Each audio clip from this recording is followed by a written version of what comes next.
황금거의 여러분 안녕하십니까? 더 세븐 앱스 하이리 이펙티브 피플, 성공하는 사람들의 7가지 습관. 오늘은 31번째 리뷰입니다. 습관이 끝을 생각하고 시작하라 를 리뷰를 시작하고 있는데요. 첫 번째 주제로 모든 것은 2번 창조된다 라는 챕터를 리뷰하겠습니다. 모든 것은 2번 창조된다. 여러분 혹시 이런 생각 쉽지 않죠? 모든 것이 2번 창조된다. 어떻게 2번 창조될까? 뭐 이런 생각 해보실 수 있겠습니다. 그러나 우리가 늘상 하는 게 실제로는 이 원칙에 따라서 우리는 뭔가 삶을 창조하고 있습니다. 여러분 만약에 설계도 없이 집을 짓는다면 어떻게 될까요?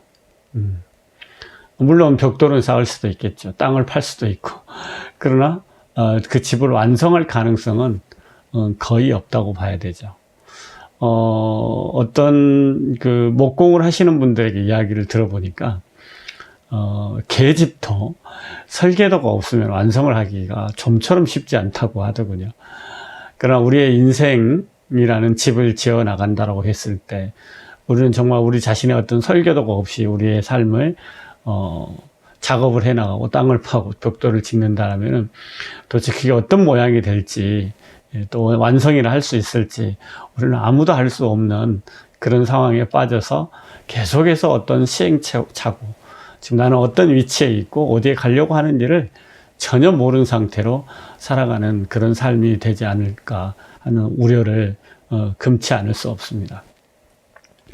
그래서 스티븐 코비는 우리에게 이걸 명료하게 가르쳐 줍니다. 모든 일은 2번 창조된다는 겁니다.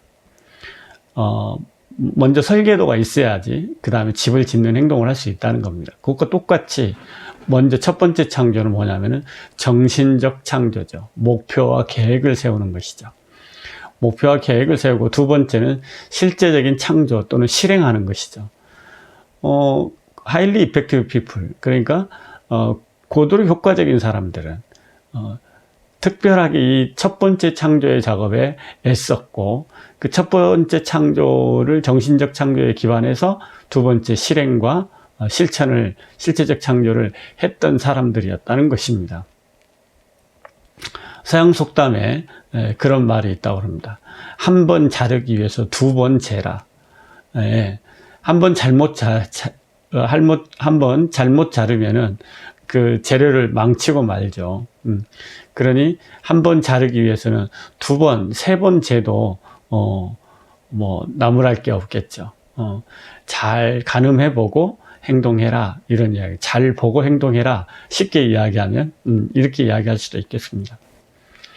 어떤 회의를 생산적으로 하고 싶다 그러면 우리는 명확한 안건과 회의를 통해서 결정해야 될 것들을 우리는 명확히 하지 않으면은 생산적인 회의를 할 수가 없습니다. 어떤 빌딩을 짓는다라고 했을 때 반드시 건축의 설계도를 가지고 있지 않으면은 시작조차 할 수도 없죠. 어떤 성공적인 제품을 출시하려고 한다라면 고객의 니즈와 풍부한 시장 조사를 바탕으로 하지 않으면은 어떤 그 제품의 어떤 개념조차도 성립시키기 어렵겠죠. 최근에 무슨 한국의 보람의 뭐 KF-21 전투기가 4.5세대 엄청난 실력을 가지고 있는 자주 국방이 토대가 되는 그런 자체 비행기 전투기 생산을 시험 생산이 가능했다고 그러는데요. 그 전투기의 개념을 수립하는데 5년이 걸렸다고 그럽니다. 대단하지 않습니까? 그냥 만들면 될 것 같은데 5년이 걸려서 개념을 잡는다.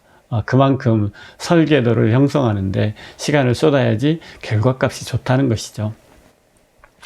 그리고 어떤 개인적인 어떤 성취를 이루고 싶다면 내가 왜 그 성취를 이루고자 하는지, 그리고 내가 언제까지 어떤 목표에 도달할 것인지를 먼저 정신적으로 창조를 해야 되겠죠. 그리고 보람 있는 삶을 살고 싶다 그러면은 자기의 사명서를 분명히 해야 되겠죠. 내 삶의 끝에서 만나고 싶은 나의 모습을 가시적으로 시각화하는 일을 할 수 있습니다. 또 자립적이고 진취적인 청소년, 자녀를 자립적이고 진취적인 아이로 기르고 싶다라면은 그런 의도가 있다라면은 정말 그런 아이를 기르는 부모는 도대체 어떤 부모가 그런 아이를 기를 수 있는지에 대한 사전 조사와 검토를 통해서 내가 어떤 부모가 되어야 한다는 목표를 수립해야 되겠죠. 내가 어떤 부모가 됐을 때 아이는 자립적이고 진취적인 아이가 될 수 있을 건가를 결정해야 되겠죠. 근데 많은 사람들은 자기 자신에 대한 어떤 이런 검토와 계획과 목표는 없고 단지 나는 그대로인 채 아이만 잘 되기를 바란다고 했을 때 정말 많은 부모들이 결국 자녀 교육에 실패를 하고 맙니다. 자, 이 두 번 창조된다. 모든 것은 두 번 창조된다. 정신적인 창조는 실질적 창조에 선행한다. 이 말이 갖는 의미는 뭐냐면요. 우리의 삶을 결정할 때 자신의 비전, 꿈과 목표가 미래를 결정해 나갈 수 있도록 살아야 된다는 겁니다. 그러면은 그렇지 않는 경우는 어떻게 사는 거냐? 주변 사람들의 의견, 주변 사람들이 너는 이런 사람이야, 저런 사람이야 라는 의견들이 있죠. 그리고 그들의 인식, 견해, 이렇게 그들이 이야기하는 그런 사회적 거울에 자신의 존재의식을 맡겨서 그들이 나를 결정할 수 있도록, 그들이 나를 마음대로 쓸 수 있도록, 조종할 수 있도록 자기를 방치하는 결과를 빚은 채 결과는 좋기를 바라는 경우가 너무 많은 것이죠. 그러나 highly effective people, 고도로 효과적인 사람들은 자기 자신의 미래를 스스로 개척해 나가는 특징이 있죠. 자신의 미래를 스스로 개척한다는 이야기는 자신의 꿈과 목표와 비전을 자기 스스로 결정했고 분명히 했다는 것이라고 할 수 있겠습니다. 자, 이 습관 1은 우리에게 뭘 이야기해 주냐면요. 당신이 자신의 삶을 프로그래밍 할 수 있다. 주도적으로 선택할 수 있다는 이야기를 했고요. 습관 2는 그러니까 당신의 프로그램을 스스로 결정하라. 이런 이야기입니다. 습관 1은 당신은 프로그래밍을 할 수 있는 사람이다. 라는 걸 우리에게 알려준 것이고, 습관 2는 그러니 당신이 원하는 바대로 당신의 삶을 프로그래밍 하시라. 이런 이야기로 은유적으로 비유해서 이야기할 수 있겠습니다.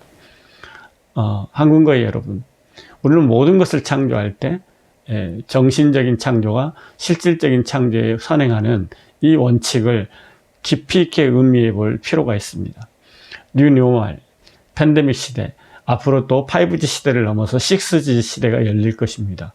우리의 삶은 정말이지 우리의 환경, 우리가 살아가는 환경은 정신없이 급격하게 변화를 지속할 겁니다. 이 지속하는 상황에서 정말 변하지 않는 목표, 변하지 않는 목적지, 변하지 않는 내 삶의 끝의 모습을 결정하지 않는다라면 우왕좌왕 휩쓸려서 정신없이 우리의 소중한 삶을 낭비할 수 있고 소비해버릴 수도 있습니다.